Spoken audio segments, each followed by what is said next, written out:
Hey guys, Nate Madsen here, back with another vlog. I'm going to try this one with my cell phone. I got a new Google Pixel phone and it has some stabilization features on the camera. And I think it's going to work because the gimbal I got that I started using with the iPhone with some of the earlier versions of this vlog, that's on the fritz. I'm not sure what's going wrong with that. And holding the cell phone out while you're walking, it was just a really distracting shake to all the videos. And I'm also trying a microphone, a little lav that I've got right here to see how that sounds, particularly with wind.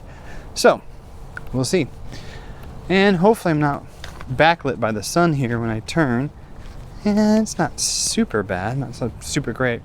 Okay, so I want to dig into this topic today. It's going to be about the cosmic rule that your most difficult, needy client is 9 times out of 10 your cheapest one. So the most difficult person you're going to work with in your career is typically going to be your least paying one as well. That's coming up next on this episode of Madsen Musings.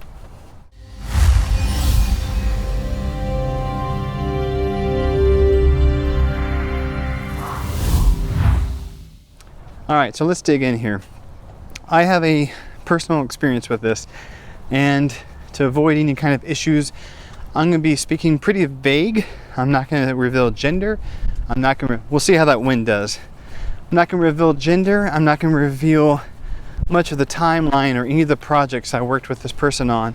I worked with this individual for about 5 or 6 years on multiple projects, and the person to me was always nice and everything, a bit needy, called a lot, which is fine, but I was fairly early in my career, and so the price point that we were starting at was pretty low. That was okay. I wanted to get experience. I wanted to have some real world application of all the stuff I was trying to do. I wanted to have some credits on my resume. That's all fine. Good and fine. But then this individual said, hey, when you get some more credits on your resume, double your rates.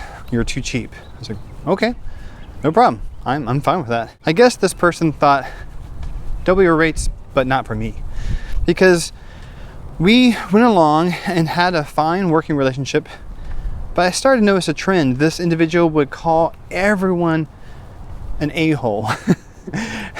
We would be talking and the individual would say, hey, you know, blah, blah, blah. Yeah, total a-hole. Huh, it's kind of weird. And the first few times that this individual said this, I just kind of dismissed it, because I thought, well, maybe that person is an a-hole, or maybe they had a falling out, maybe there's something that happened there.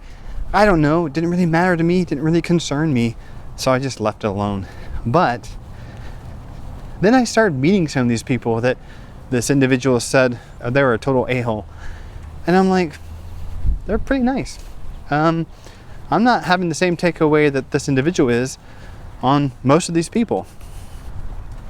Admittedly, I was pretty naive, and so I thought, well, the only common denominator is this person, you know, who's calling everyone else a jerk, an a-hole. By the way, I'm trying to be somewhat restrained in my language because I don't know who watches this and they may have kids and everything. I want to be fair. Fast forward about 5 or 6 years, we work on multiple projects. Some ship, some do not. So then we have a massive falling out. And I had the audacity, the nerve to ask for more money. Basically, I went to this individual, said, hey, we've worked together for a long time. We've known each other a long time. I've always come through for you. So I'm going to raise my rates because all of my other clients are paying more than you're paying me. And I said that very respectfully to this individual. It totally backfired. The person called me on the phone, started yelling, started cussing, started calling me names, and just basically went to an area where they tried to threaten that I wouldn't keep working in the industry. They tried to basically say, good luck finding anyone who's going to pay this rate, and your career is going to end, and I want nothing to do with you. So obviously we parted ways at that moment.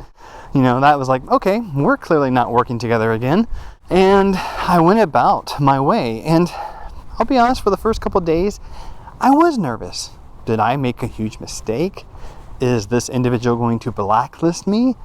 Is my workload going to just dry up? Is my career going to be over? Like I said, this is multiple years, because this October will be year 16 for me, and this was about 5 or 6 years. Again, I'm going to be speaking kind of vague, not the very beginning, but not at the end.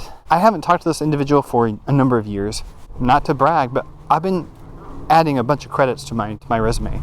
If you find a relationship, a working relationship, where someone is taking it to an abusive level, or someone's trying to manipulate you and say, you need me, if you leave this, then you're not working anymore, and they feel like they can treat you however they want to, walk away. That's my best advice. Don't give them the time of day. Whatever they're paying you and whatever credits and exposure you get from working with them, it's not worth putting up with that kind of treatment. You're worth more than that. You deserve a lot more than that. I just want to encourage people, because it can be scary, especially if there's an individual who is older than you or more experienced than you. In this case, this person was both. That it did put me in a little bit of a tailspin for a day or two. Like, did I just mess up? Am I going to lose out on work? What's going to happen here? I'm living proof that if you do good work, you treat people right, and you try and do your best and keep learning, and if you're dependable, people are going to come back and they're going to work with you. Or when you meet up with someone who is treating you in a very abusive or wrong way, it's not worth your time. Just walk away. You know, it's totally worth it for your peace of mind and your heart to just be like, all right, I'm done with that. So when you're picking out your projects, the criteria I hope that you use, the criteria I use for myself, is the project interesting? That's the first thing. Like, do I have an interest in working this project? And then, how does the person, or how does the team interact with other people? Do they seem to be cool and chill and fun and respectful? Do they seem to be jerks? Try and get a gauge there. It's kind of hard to do sometimes, but get an idea about how the person or team relates to others. It comes down to, you want to work with people who are going to treat you right and treat others right. Okay, that's about it. I hope you guys are staying safe and having a good time as much as you can with quarantine and work from home. So if you like these videos, please hit like, subscribe, comment, and if you want to send me some tacos, please send me some tacos. Chicken fajitas fine, beef fajita tacos are fine, a little bit of cilantro, sour cream, onions, cheese. I'm getting hungry. All right, I'll see y'all.